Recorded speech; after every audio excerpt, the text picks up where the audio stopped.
On this episode of Insight, is a lucky escape always lucky?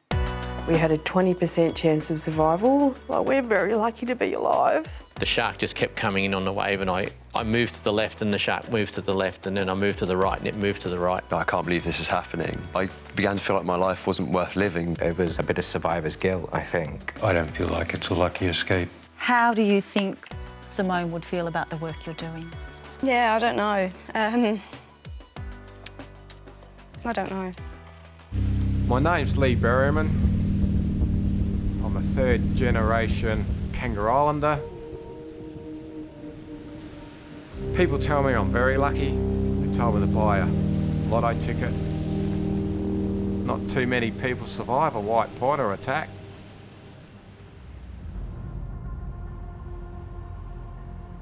I was surfing at a spot called the Sewer, which is at Deathbed Bay. I was just out here, I wasn't that far out. I was about out where this second wave's coming now, and the sharks attacked me. Straight away I knew this isn't good. It scared the hell out of me. This is where I started thinking, mate, I'm not gonna make it in. I'm in trouble, and bad thoughts were going through my mind. So he's come up through my legs and latched onto my top of my thigh. I just started shouting out shark, and I just started punching into him. At the moment, it wasn't pain, it was more pressure. But I am lucky because his bottom jaw was in my surfboard. And when he moved, my whole body and board was moving with it.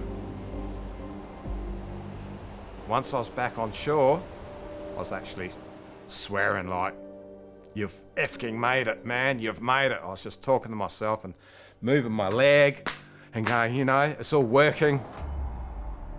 I can't believe how much luck I had that day. Had around 75 stitches on the outside. Some are saying I'm crazy for going back in the water, but I've been doing it for 43 years, so, you know, you just can't give it up, I guess. Dave, you also survived a shark attack while you were out surfing. What happened? Yeah, just a normal afternoon surf after work. Grabbed my new board that I just got the night before. Rang up my neighbours on my way home and I said, "Look, you want to come down for a paddle this afternoon?"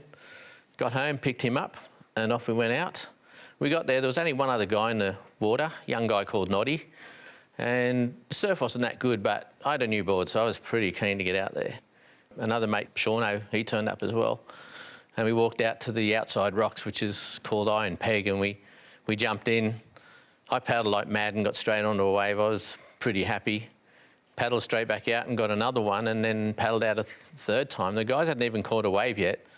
And a good wave come through again, and young Noddy was probably a bit wider than I am. And I said, "You take it, Noddy." And he goes, "No, Dave, you said you're on a better spot." So I took off and surfed it most of the way to the beach, and must have had a big grin on my face because it felt really good. And I just paddled back out in the rip like we all do. And then a shark decided they was having a bit too much fun. It hit me out of nowhere. It was like being hit by a freight train, and it's not a term that I've ever used before, but that was kind of the feeling. It hit fairly hard. This was a 3-metre bull shark. It basically took you down to the bottom of the water and didn't let go. How were you feeling when you knew that was happening? It came from just off the nose of the board, and its bottom jaw went into the bottom of the board, and it was a new firewire, which are a really hard epoxy design, so its teeth went straight in the board and got stuck, and its nose hit me in the side of the head, so I ended up with a decent-sized split in the side of my head, and actually fractured my neck in the process. I didn't find out till afterwards. Again, flipped out of the water and went down to the bottom with my right arm because I was paddling and got trapped between its top jaw and my surfboard, and it just went straight down the bottom with me. And Noddy said afterwards he'd heard a big slapping noise and thought he was looking at a dolphin that had jumped out of the water and was going back under the water. And he said, "Wasn't Dave there a minute ago?" Unfortunately, I never got to see the shark coming at me, which is a scary experience. And down the bottom, there was a lot of bubbles. Our eyes don't work that well underwater. There was something really big in front of me, and that's basically all I saw. And then we separated, and I just climbed back on my board and I sat there and I kind of looked at my arm and all of this muscle was kind of hanging off. And I went, that was a shark. And the blood was squirting probably a good 6 to 8 foot out of the main artery in my arm. And I thought, if I don't stop that, then I'm going to be in trouble. So I kind of tucked everything back together and put as much weight on my arm. And I laid on the board. And it was then I became aware that Noddy was actually screaming at me. You know, the boy said he was screaming, Dave, is that a shark? Is that a shark? And I heard him and he goes, Dave, was that a fucking shark? And I said, yeah, Noddy. And while I was talking to him, I kind of looked down and the water was like red all around me. And I seen the bull shark swimming underneath and it was big.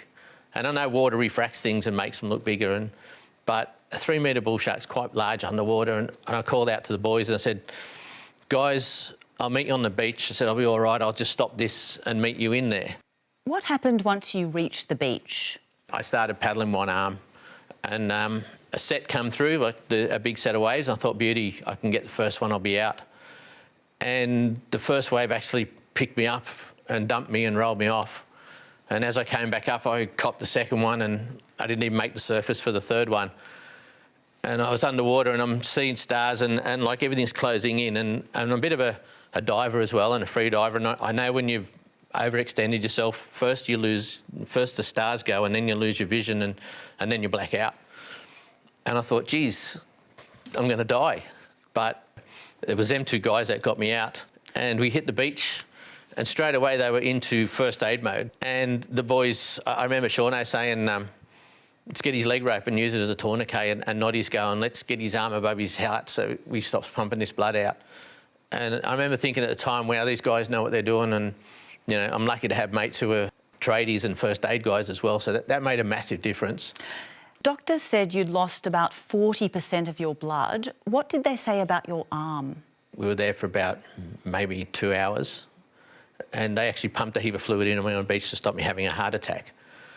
But yeah, they took the first round of x-rays on my arm and they said, look, because of it's damaged the bone, infection's going to be your biggest issues, we're probably going to take that arm tonight. I said, all right, so be it, I'm alive. I was pretty happy about that. And then the nurse said, so you think you'll surf again? I went, wow, that was a hell of a question. And I went, you know what, my love of the ocean's far greater than my fear of sharks. Of course I'm going to surf again. I'll figure it out with one arm.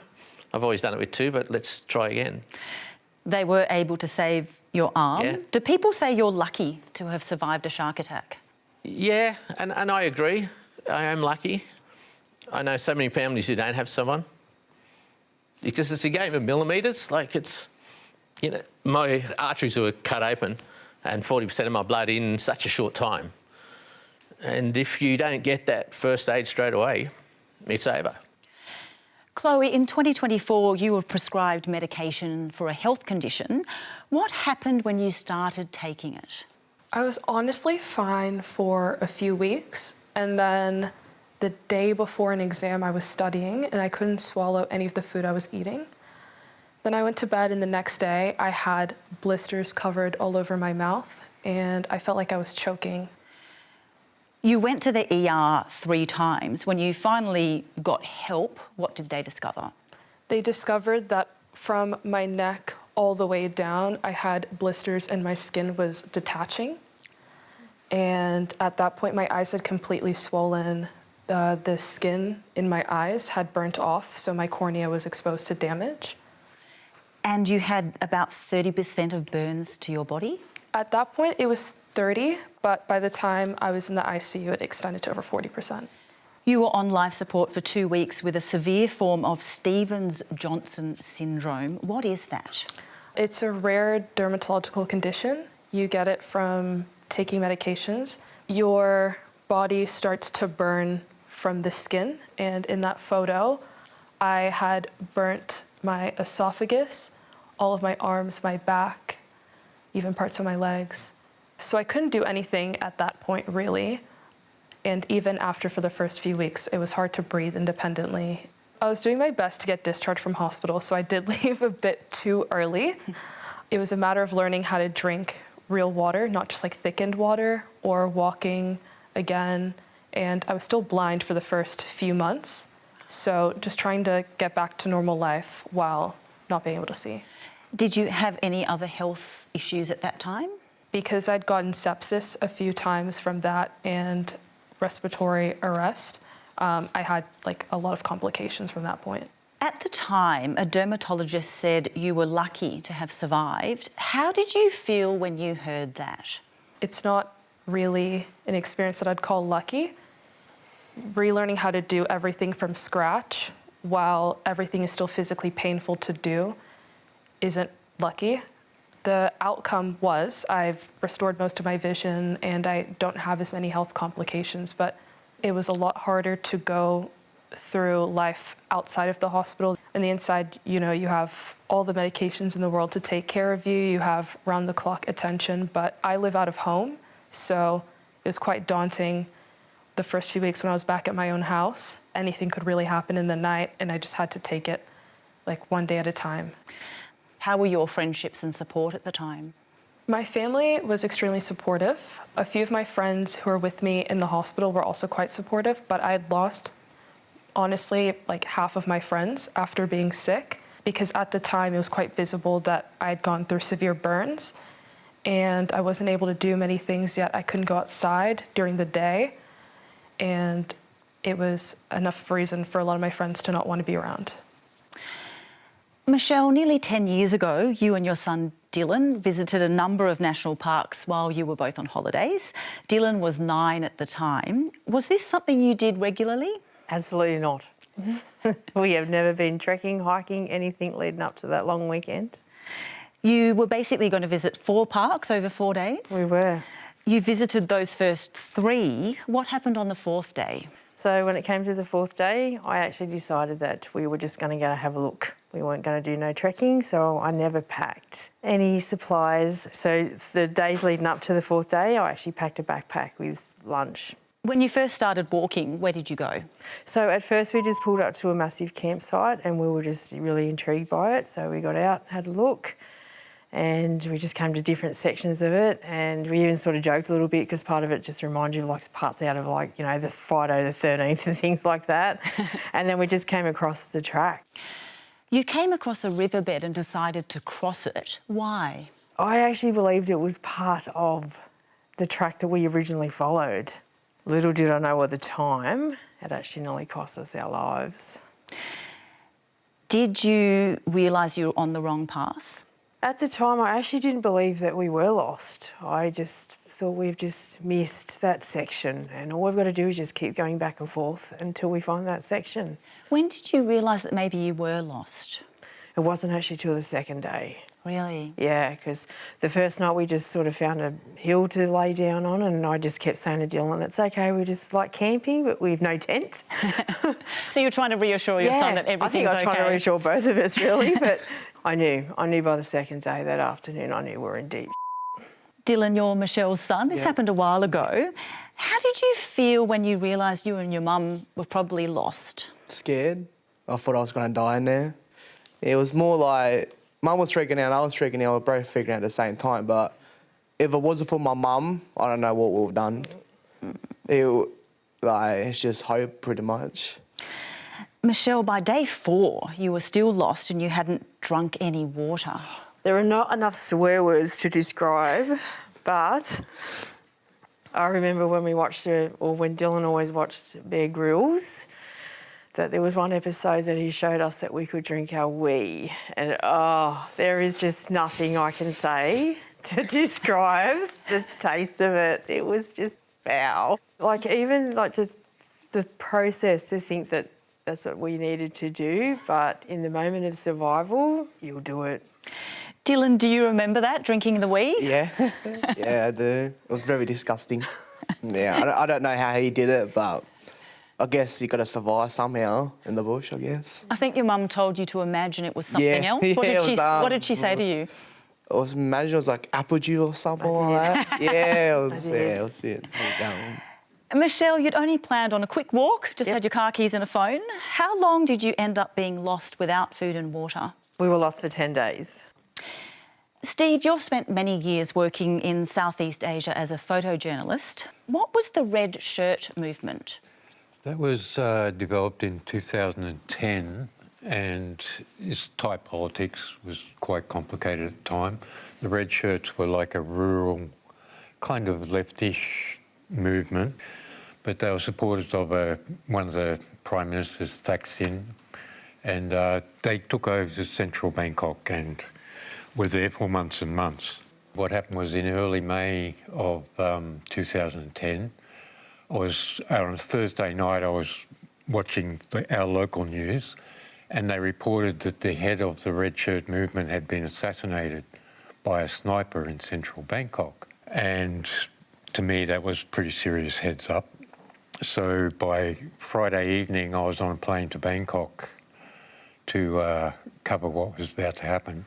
What happened when the military launched its attack on the protesters? The military just made a full-on assault. They wanted to clear out the whole of the movement from central Bangkok. We could hear shooting coming from up the road all of a sudden, quite a lot, and everyone out on the street ran into the temple. Now, I looked at the situation differently. I had a wide-angle lens. I thought the military's coming. I'll switch to a telephoto so I'm not kind of in their face too much. And I was in the middle of doing that, and then I looked up and there was a young man was running directly towards me from the direction of the shooting. And I mean, when I say he was running for his life. He was going flat out. And as he came past me, he passed me like this close, literally quite close. But as he went, something happened. And I turned around. It was just in that instant I thought something had gone wrong. And I turned around and looked at him, and he sprawled on the ground. Then he pushed himself up, and he literally got himself over to underneath the BTS rail system in the middle of the road. And I didn't know what happened. I thought, did he trip? What happened?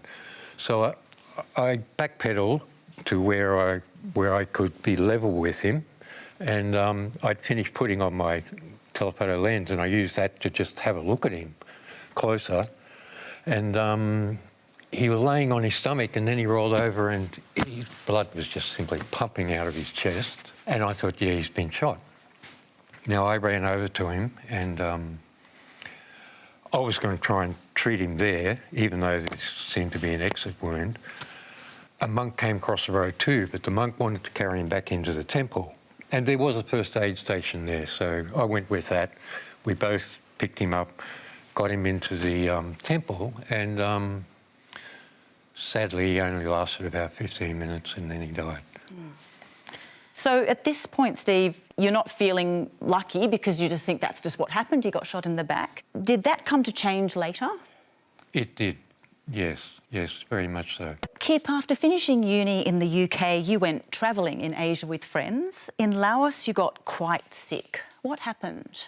We were staying at the Nana's hostel, and they offered free shots during the happy hour. You just had to buy the mixer. So me and 3 other friends were doing that.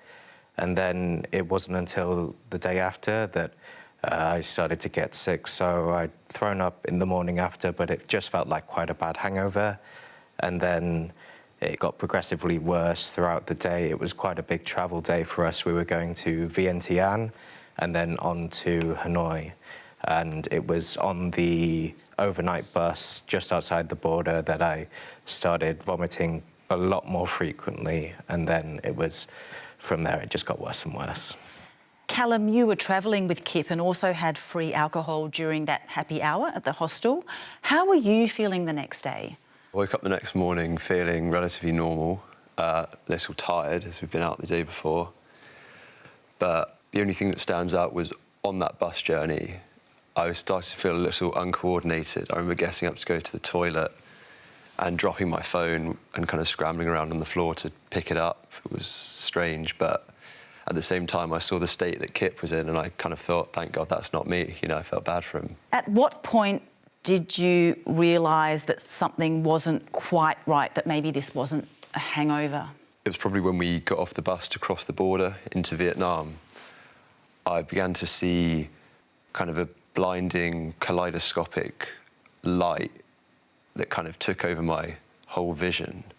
And when trying to fill out the border forms in order to cross, I just couldn't see them at all. So I had to get a friend to help me fill them out. And that's when I thought something wasn't quite right. You then got to your accommodation in Hanoi. What happened there? Well, I remember we got off the bus and got into our accommodation, and we were all quite tired after the journey. We were lying around on the beds just chatting. And I said to my friends, you know, why are we sitting in the dark talking? Someone should switch the light on. And they told me that the light already was on. Again, I think I was still slightly in denial about the whole, you know, the seriousness of the situation. And my mentality was still like, you know, I'll sleep this off, I'll wake up tomorrow and I'll be fine. Kip, in Hanoi, you and Callum went to the hospital. You were put on an IV drip. Did you start to feel better? Yeah, so once they put the drip in, I must have fallen asleep. I just woke up to the beeping of the machine that the drip was done. Callum, things were more complicated for you. What state were you in when you arrived at the hospital? Yeah, well, on the journey there in the taxi, I really began to struggle to breathe. It felt like I was suffocating. And my vision was kind of getting darker and darker. And then we got into the hospital and they were asking for insurance details, and I was kind of quite stressful. Managed to get in contact with my parents and spoke to them. And from there, my memory's a bit, you know, fragmented. I have memories of sitting in the neurologist's office. They were asking me questions. Had I taken any drugs, where I'd been? And I was kind of struggling to collect my thoughts, because at that point I was still struggling to breathe. And I remember having scans and a lumbar puncture, which was unpleasant. What did doctors think was wrong with you?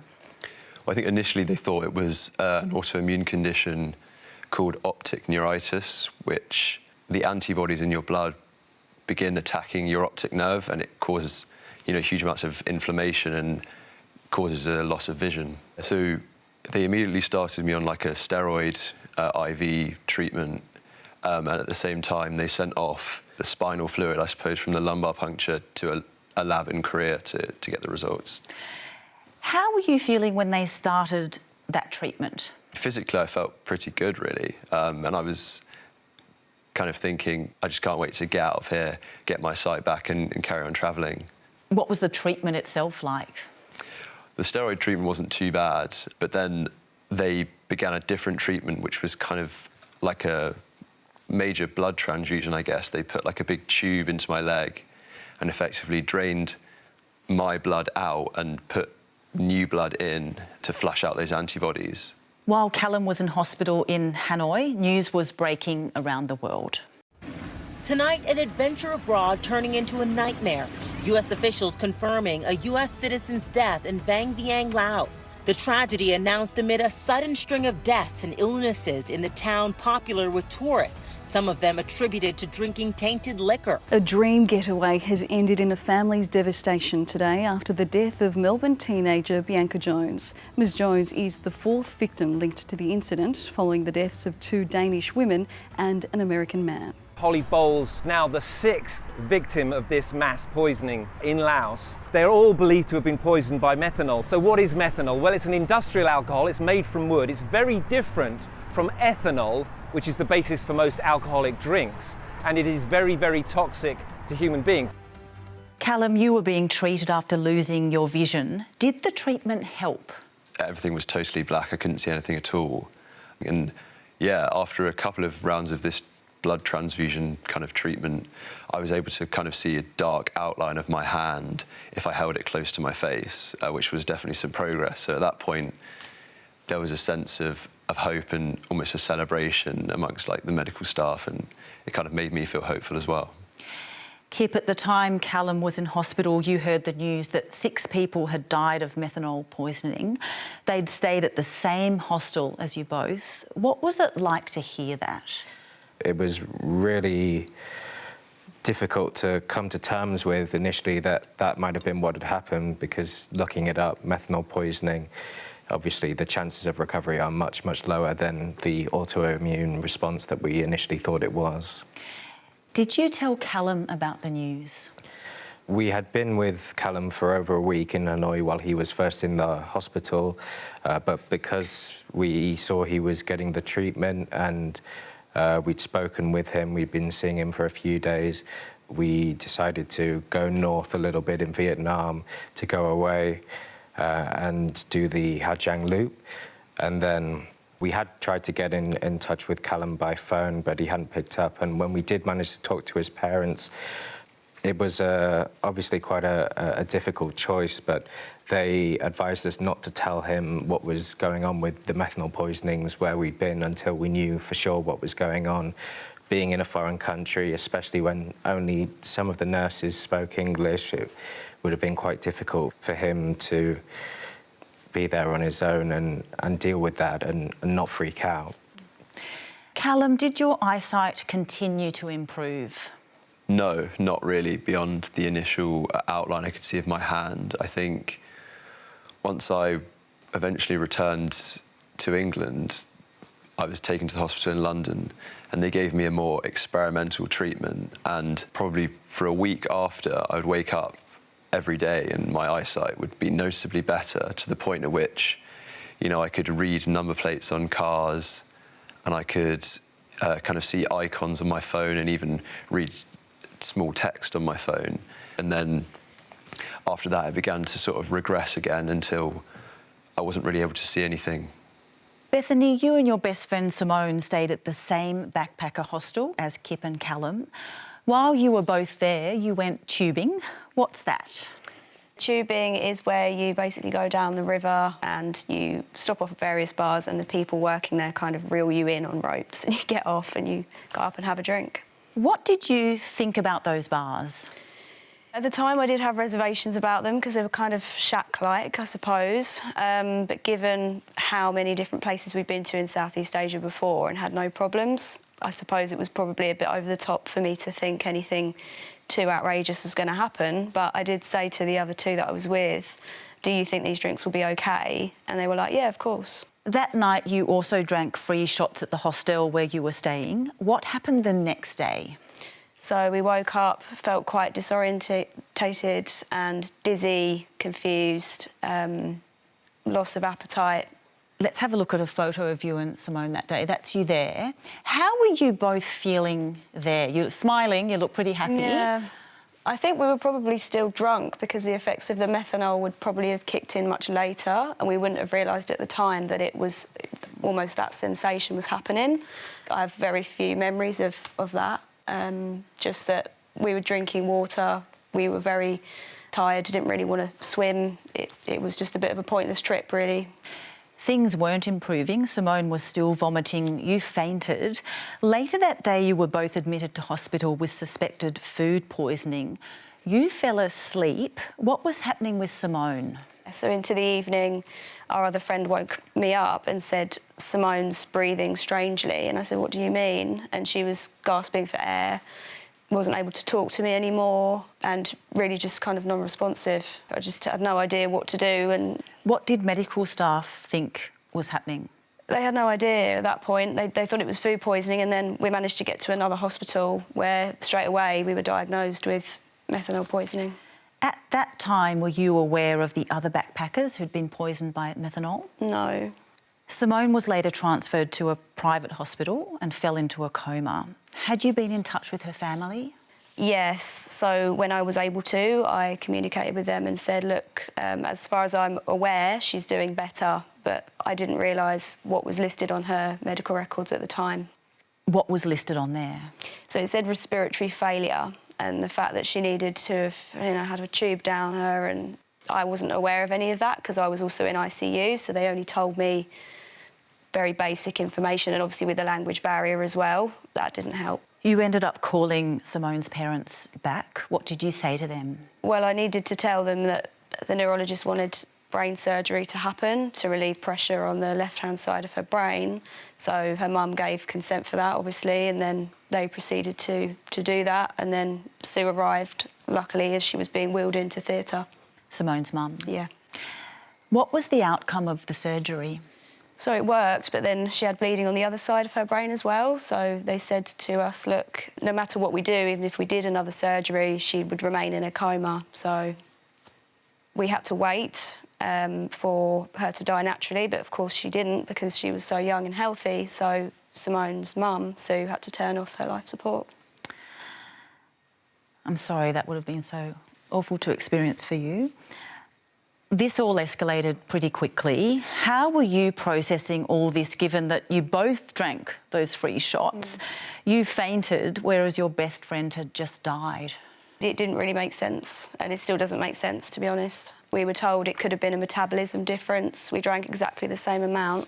I can only assume that it was over 2 nights, this poisoning, so I think maybe whatever was served that Monday night was maybe more potent, because there were 4 deaths from the Monday, and only Simone died on the Tuesday, and we know of nobody else who became blind or any severe problems from the Tuesday. Callum, a couple of months after you started losing your vision, you were told that you would not regain your sight. How did you react to hearing that? Yeah, obviously it's difficult news to receive. I just remember putting my head in my hands and thinking, God, I can't believe this is happening. And, you know, I began to feel like my life wasn't worth living, because I felt like a lot of things that I'd enjoyed and been taken away from me, I'd lost all my independence.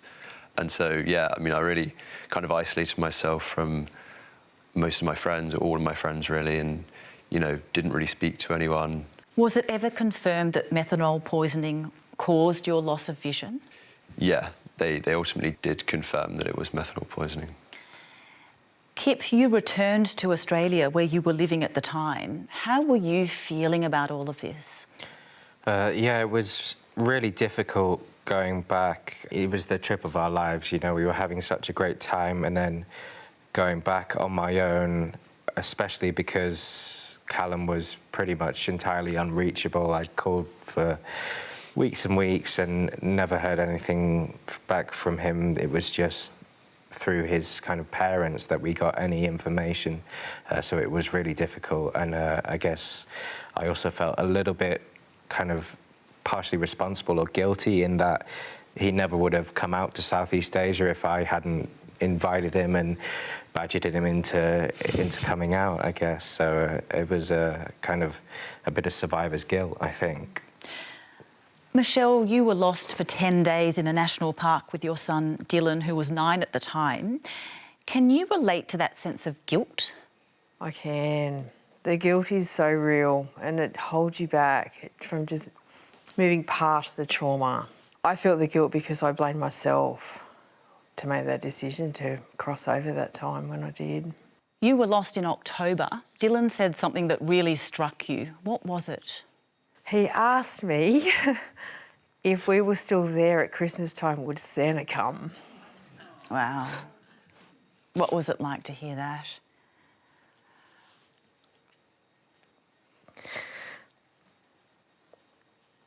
Hard, because I knew what it meant if we were still there then. There were these little fern trees that were the shape of a Christmas tree, and I told him that if we're still there when Santa comes, that we're going to plant a tree and we're going to use little rocks and he could name his presents.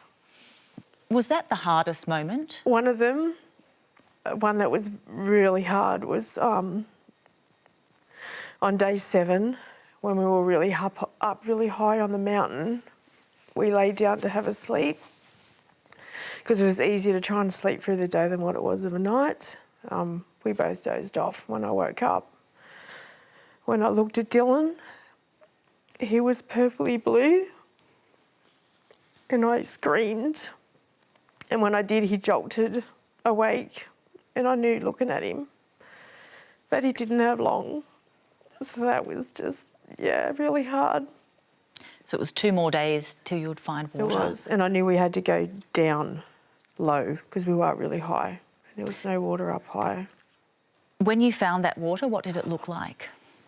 Oh, not that I've ever won the lotto, but it was like that. It was like this liquid gold, just this perfect little puddle that I knew then my child was going to be okay. I was able to give him what he really needed, which was water. Things took a turn the next day. What happened? So we were following a trail for 2 days. And we were just like 2 zombies walking, one foot in front of the other. And we could hear even the rescue chopper, but we knew we were walking away from it. And then I remember Dylan, because we were holding hands, and he held my hand and he said, "We're on the road." And it took me a few seconds to really sort of grasp that, like, because we've just walked for so long and followed nothing really. Like, yeah, the excitement that we had. Yeah. What did you do when you realised it was the road? I actually hugged him and I said I kept my promise, because I promised that I'd get him out, and I did.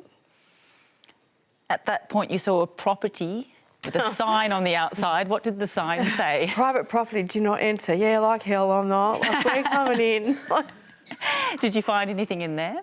We actually searched around the property hoping that a window was open. I remember Dylan asked me what was I looking for. And I said to him, "I'm actually looking for a way in." And he said, "Why?" And I said, "Because I need food to feed you." But it was all locked. We never found anything, but we did find some empty bottles of water and a tap. What was your plan from that point?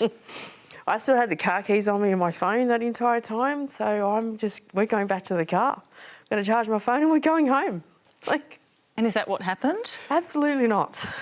A few feet out, not even 10 feet, when we got back out of the property, thinking we're heading towards the car, a white car came towards us, and it was actually a police officer. My legs gave way.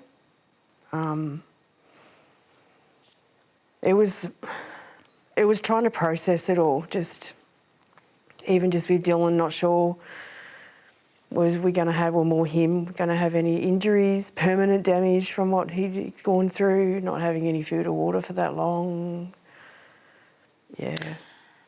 What did the SES, the rescue guy, say to you? I remember when we got taken to the rescue site, that one of the workers came up and told me that at that point we had a 20% chance of survival, and in 2 more days they were calling off the rescue because we would have been presumed dead. Let's have a look at you and Dylan after your rescue. Do you feel lucky? At the time I didn't. I just didn't know how to process it. I didn't know how to work through that. I didn't know how to help Dylan. But years later, looking back and reflecting and going through all the counselling that we did, absolutely, like, we're very lucky to be alive. Steve, over a year after you witnessed a protester get shot and killed in front of you, you were called back to Bangkok to give evidence in the investigation. What did you learn then? There was a particular day I was in Bangkok Police Station, and my minder, Major Luanrosh, he came in and put a document in front of me and said, "You need to look at this." And it was a fairly substantial document, but it was all in Thai language. And I was kind of flicking through it and thinking, well, I'm not quite sure how he expects me to read this. But at the back was the victim's autopsy report. Now, when I got to the back page, it had the diagrams. And what it showed was that he had actually had the bullet had entered behind his right shoulder and gone diagonally through his chest and then came out here. When I looked at that, I was trying to absorb what this meant and why he was showing me this. And I remember I had to get up and walk outside into the sunlight. My whole brain just kind of was thinking, what does this mean? Then I went back inside and I said to Major Luanrosh, I said, "So how do you interpret this? Why are you showing me this?" And he said, "Well, in fact, they had found the soldier who fired the shot." And he said, "No, I wasn't shooting at somebody running down the road." What he told the police was that he was shooting at what he called a black shirt, which was a red shirt who might be armed, who was loading a weapon. And it was a stationary target. There was just one person standing there loading a weapon. He shot at him. And this is the bullet that hit the young man who was running past me. So the sniper had been aiming to shoot you, thinking that you had a weapon. And it made sense. It all kind of came together and fitted then. How do you feel about it today? Do you feel as though you had a lucky escape? I mean, he was just in the wrong place at the wrong time. Now, it's true that he stopped a bullet that would have hit me in the chest and killed me, But I feel so sorry for his family. I mean, I have 2 boys that were around his age at that time. As a parent, that's your biggest worry. So I really feel for the family. He was out of university. He was probably about to have a spectacular career in law. And yet he was just like that. He was gone, you know. So no, I'm not happy. And to me, I don't feel like it's a lucky escape. I just think it's bad all around. Bethany, after your best friend Simone died from methanol poisoning in Laos, you returned to the UK. Did you feel lucky you had survived? At the time, definitely not. I remember saying to my mum, like, I think I need to be admitted into some kind of mental hospital because it was just too much to process and I didn't know how I was going to manage day to day. Just thinking about anything else just seemed to be impossible. But yeah, with a lot of therapy, that's improved a lot. And yeah, now I would say over a year on that I am lucky, yeah. Chloe, you were placed on life support following a life-threatening reaction to medication. You were angry at being told you were lucky to have survived. Do you still feel that way? Looking at how much my life looks different now than then, I feel happy that the outcome was such a rarity. I wasn't really supposed to survive or see or be able to do the things I can do now, and that's lucky, but the recovery process, definitely not, no. How do you feel about taking medications now? Definitely paranoid. Dave, you escaped the jaws of a bull shark. After you got out of hospital, how did you cope mentally?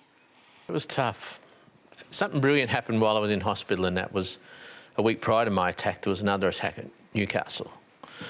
And I got to have a chat with the young girl who'd been attacked, and that meeting basically set something in me that's just kept going. And it was the relationship we had instantly was like, and we say now, it's like the family you never knew you had.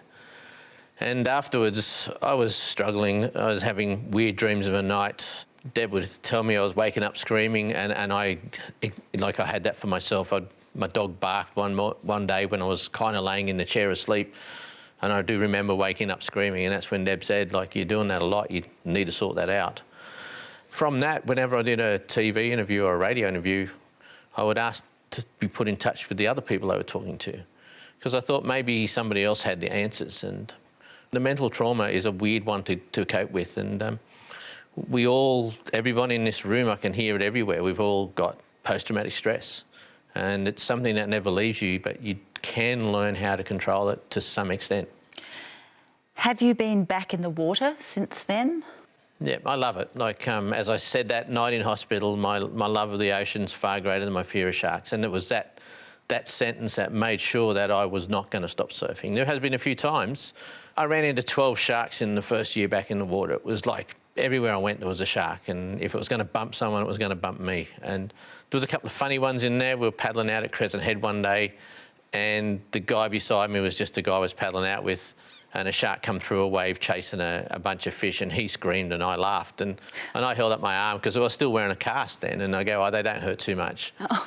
There was another one where my son and I were out, and a bull shark come in on a wave, and my son had just caught the wave prior, and I thought I'll get the next one, and I was paddling out to get the bigger wave, and the shark just kept coming in on the wave, and I moved to the left, and the shark moved to the left, and then I moved to the right, and it moved to the right.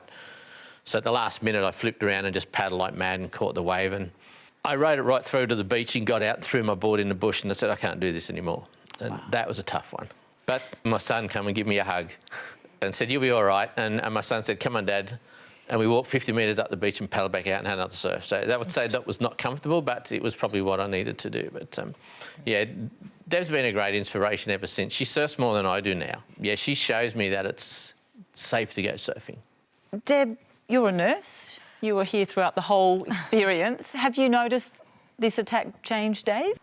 I think it has changed both of us. It's certainly changed our lives. What Dave does now as far as being a support person for other people that have experienced attack is just humbling to think that out of all this, a door opened and gave us an opportunity to find and seek people, or they seek us, around the world, which is something that would never have touched our lives if that afternoon had never happened.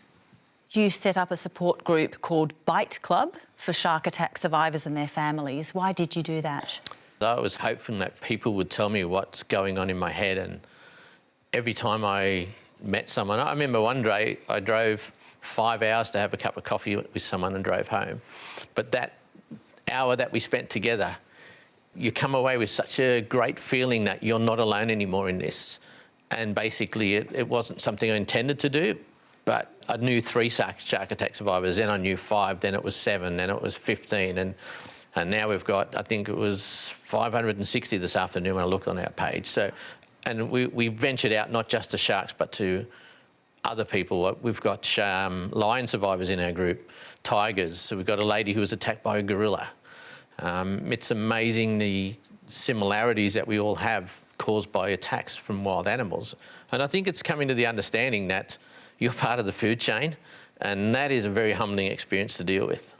Bethany, you established the Simone White Methanol Awareness Campaign in honour of your friend. What's the campaign about? I think I started it primarily because I realised there wasn't enough awareness. That's why I set up one petition initially in the UK, which was to try and get education into schools.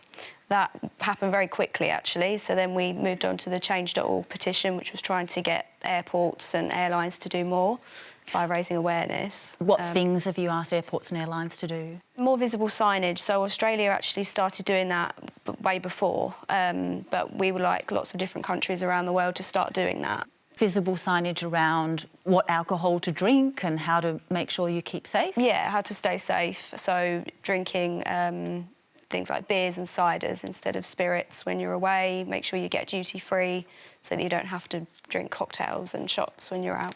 How do you think Simone would feel about the work you're doing? Yeah, I don't know. I don't know. Yeah.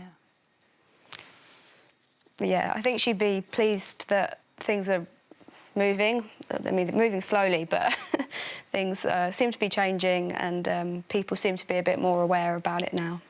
Callum, is that sound advice, sort of, avoid the spirits if you can, drink the beers? Yeah, absolutely. I think it's sound advice. I think ultimately people are going to drink when they go out to Southeast Asia and stay in these hostels, but I think the most important thing is that people are aware of the risks so they can make a personal choice about whether they want to take the risk or not. You and Kip flew from London to be with us, thank you. Did you ever imagine you'd be coming here before? Yeah, I mean, it's a place that I've always wanted to visit. I think initially after I lost my eyesight, I thought about travelling and I thought, well, what's the point? I can't see anything. But over time I realised, there's still lots of great things I can experience, and there's certain things now that are much higher on my list of priorities, and you have to be a bit more creative with the travelling. So, going to music events or more, kind of went to the botanic gardens, smell some nice flowers and stuff like that, It's been more than a year since you lost your sight. How have you been going with day-to-day life and all the things that you do? Pretty well, I'd say. I think initially for the first couple of months, I definitely felt quite sorry for myself. I'd often find just sitting around staring into space for hours. So that was tough, but quite quickly I realised, I kind of got fed up of that, and I thought, I need to be productive, I need to move forward. I suppose the first step was learning how to use my phone again, using a technology that when I touch the screen, it reads out what's on the screen. And that was the key to unlocking everything, because from there I was able to get more lessons. I downloaded to learn how to use my computer. And from there I went on to start an online course to get a qualification in financial analysis. I went on to get a job and start working again. Just really aimed to be productive and fill my time with new hobbies like learning instruments and learning new languages. I found audio-based courses, trying to exercise and do all the stuff I did before. And I've had regular lessons with the long white cane, so I could start leaving the house on my own and getting around. So, yeah, I think it's going pretty well. Do you feel like you had a lucky escape? I think initially I didn't feel that way. I felt, I suppose, bitter about losing my eyesight. But I think one of the catalysts that changed my perspective was hearing about 2 girls from Denmark that we were actually with on that night and had been drinking with, that they died. And it made me realise how lucky I was to have survived. And, also I think I'm lucky because it's given me a lot of experiences that I wouldn't have had otherwise. You know, I think I've grown to appreciate friends and family in a different way, because when you lose your independence and you need so much help with things on a day-to-day basis, and you've got good people around you that step up and really help out, like, it helps you appreciate them in a new way. So, yeah, like, now I do feel lucky. Callum, thank you so much, and thank you to you all for being here. That's all we have time for. Thank you too for your company. You can catch up on this episode or any others on SBS On Demand. I'll see you next time.